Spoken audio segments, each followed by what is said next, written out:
अस्सलामुअलैकुम स्टूडेंट्स, आज हम एक ऐसा फाइलम स्टडी करने जा रहे हैं जिसके ऑर्गेनिजम्स की बॉडी कंसिस्ट होती है स्पेसिफिक नंबर ऑफ जोन्स पे, जिनको हम नाम देते हैं जोनाइट्स का। तो चलें स्टार्ट करते हैं। सबसे पहले हम देखते हैं इसकी मॉर्फोलॉजी। अब इसकी जो बॉडी है वो कंसिस्ट होती है 13 टू 14 डेफिनेट यूनिट्स पे, जिनको हम नाम देते हैं जोनाइट्स का।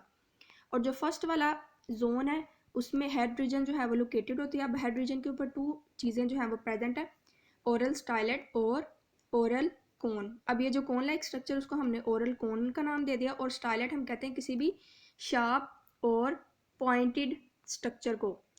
और जो स्टाइलेट है वो हमेशा ऐसा स्ट्रक्चर होता है जो फूड गैदरिंग में ऑर्गेनिजम्स की हेल्प करता है। अगर सेकंड जोनाइट को देखें तो सेकंड जोनाइट जो है वो नेक पे कंसिस्ट होता है।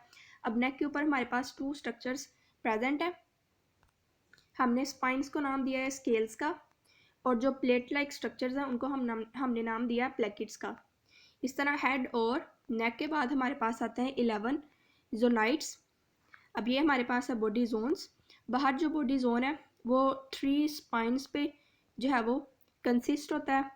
2 हमारे पास है लेटरल स्पाइंस और 1 हमारे पास है डोर्सल स्पाइन। जैसे अब यहाँ पे देख सकते हैं, लेटरल मतलब बॉडी एक्सिस से जो दूर प्रेजेंट है, ये हमारे पास है लेटरल स्पाइन इधर और इस साइड पे।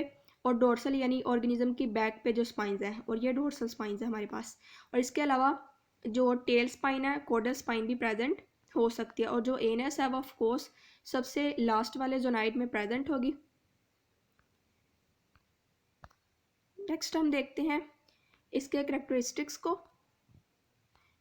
तो सबसे पहले इसके वर्ड पे देखते हैं। इसके वर्ड काइनिन का मतलब होता है लोकोमोशन और रिंकस स्नाउट, क्योंकि इस फाइलम के अंदर जितने भी मेंबर्स आते हैं उनके पास कोई भी as such locomotory organs present नहीं है। इस वजह से इनका जो स्नाउट होती है या नोज़ का जो उभरा हुआ हिस्सा होता है, जैसे हमने माउथ के केस में देखा ओरल स्टाइलेट, उसी की वजह से ये मूव करते हैं। इसी वजह से इनको काइनो रिंका का नाम दिया गया है। अब ये स्मॉल होते हैं, इलोंगेट मतलब लंबे हैं, बायलेटरली सिमेट्रिकल है और मैरीन इन्वायरमेंट के अंदर प्रेजेंट होते हैं, जहाँ पे ये सैंड और मड के अंदर ही बोरो करेंगे अपनी स्नाउट की मदद से। अगर लोकोमोशन देखें तो of course locomotory organs absent है, इसी वजह से सिंपली बोरो करेंगे अपनी स्नाउट को यूज़ करते हुए सैंड और मड के अंदर। और जो बॉडी वाल है, बॉडी वाल मतलब सबसे आउटर जो लेयर होगी वो हमारे पास होगी क्यूटिकल, और क्यूटिकल के जो इनर होगी वो होगी एपिडर्मिस। और टू मसल्स जो हैं वो two pairs of muscles present हो सकते हैं, डोर्सोलेटरल और वेंट्रोलेटरल। जैसे लेटरल यानी सेंट्रल एक्सिस से दूर, जैसे ये हमारे पास ऑर्गेनिज्म है तो दोनों ही लेटरल है, ठीक है। और लेटरल होने के साथ साथ एक जो है वो डोर्सल साइड पे प्रेजेंट है और दूसरा जो है वो वेंट्रल साइड पे प्रेजेंट है। जो सोडोसिल है, ऑफ कोर्स ये सोडोसिलोमेट्स है, तो जो सोडोसिल है वो लार्ज है हमारे पास, और अमीबॉइड सेल्स उसमें प्रेजेंट होते हैं। अमीबॉइड मतलब इरेगुलर शेप्ड सेल जो होते हैं वो प्रेजेंट होते हैं, जिनका कोई ऐसा खास फंक्शन नहीं है, बल्कि वो कोई भी फंक्शन जो है वो परफॉर्म कर सकते हैं। इसके बाद हम देखते हैं इसका डाइजेस्टिव सिस्टम।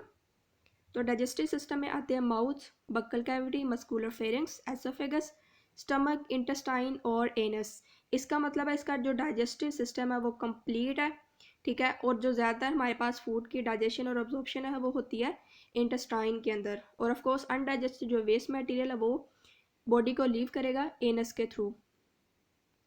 इंटरनल स्ट्रक्चर्स में देखें तो जो प्रोटोनेफ्रीडिया है, मतलब जो ओस्मो रेगुलेटरी ऑर्गन है, वो हमारे पास जोनाइट नंबर 11 के अंदर होता है। और जो नर्वस सिस्टम होता है वो ब्रेन पे कंसिस्ट होता है, और ब्रेन के अलावा सिंगल वेंट्रल नर्व कॉर्ड यानी एक कॉर्ड लाइक स्ट्रक्चर जो कि वेंट्रल नर्व कॉर्ड है, ठीक है, जो कि ऑर्गेनिज्म की बॉडी के वेंट्रल साइड पे रन कर रही है। और इसके अलावा हर जोनाइट के अंदर गैंग्लियोनिक मैस प्रेजेंट होता है। और रिप्रोडक्शन में देखें तो ये हमारे पास है डायोशियस, मतलब मेल और फीमेल जो होते हैं वो सेपरेट होते हैं। और जो यंग हमारे पास लार्वा फॉर्म होता है, ऑफ कोर्स उसके पास फुल 13 या 14 जोनाइट्स नहीं होते, बल्कि उसके अंदर होगी मोल्टिंग, और मोल्टिंग होने के बाद उसमें जो नंबर ऑफ जोनाइट्स हैं पूरे हो जाएंगे। और जैसे ही नंबर ऑफ जोनाइट जो है वो कंप्लीट होंगे, इसके बाद जो है वो मोल्टिंग नहीं होगी। तो स्टूडेंट्स ये था आज का लेक्चर। होप सो आपको इसकी समझ आई है, और अगर आपका इसमें इसके बारे में कोई क्वेश्चन आई तो आप मुझे कमेंट के अंदर पूछ सकते हैं। अगर आपको वीडियो अच्छी लगे तो चैनल को सब्सक्राइब करें। नेक्स्ट वीडियो तक के लिए अल्लाह हाफिज़।